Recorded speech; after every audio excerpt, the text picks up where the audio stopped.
இல்ல இதுவே இன்னைக்கு இந்த உலகம் சொல்லிட்டு இருக்கிற அப்பர் கிளாஸா இருந்தா, உயர் வகுப்பை சேர்ந்த ஒரு பையனா இருந்தா உங்க முடிவு என்ன? ஒத்துக்க மாட்டேன் சார், கட்டி கொடுக்க மாட்டேன் சார். அப்படி இருந்தாலும் நீங்க சொன்ன மாதிரி 2ஆம் பட்சமா தலைமுடிக்கிட்டு வந்துடும் மொழியா வீட்டில் சேர்த்துக்க மாட்டேன்.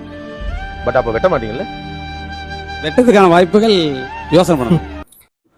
வெட்டுறதுக்கு யோசிப்பீங்க.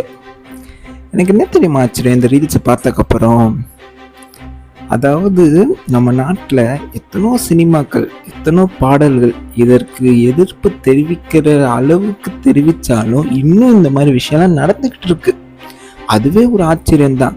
இருந்தாலும் லட்சக்கணக்கான மக்கள், கோடிக்கணக்கான மக்கள் ஒரு ஷோ பார்க்குறாங்க. அந்த ஷோவில் வந்து நீங்கள் இப்படி பேசுகிறீங்க பார்த்தீங்களா? எந்த தைரியம், யாரு கொடுத்த தைரியம்னு எனக்கு இன்ன வரைக்கும் புரியல. இத்தனை பேர் பார்க்கக்கூடிய ஒரு ஷோவில் தைரியமாக நீங்கள் சொல்கிறீங்க நான் இது பண்ணணும், நான் இது பண்ணக்கூடாதுன்னு. அதுவே ஒரு பெரிய தைரியம் தான். நம்ம நினச்சிட்டு இருக்கோம் இந்த மாதிரி விஷயம்லாம் மாறாது, என்றைக்குமே மாறாது. ரீசெண்டாக கூட நிறைய நடக்குது, நிறைய ஊரில் இன்னும் நடந்துக்கிட்டு இருக்கு. மாறவே மாறாது, எத்தனை வருஷம் ஆனாலும் இருக்கும்னு. அப்படி கிடையாது, மாறவே மாறாது. இந்த உலகத்தில் எதுவுமே கிடையாது. இன்னைக்கு கேரளாவில் வேடன் குரல் கொடுக்குறாருன்னா நாளைக்கு உங்கள் ஊரில் நீங்கள் குரல் கொடுக்குற ஒரு சூழ்நிலை வரும்.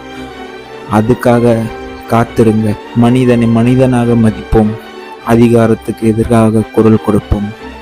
ஜெய்ஹிந்த்.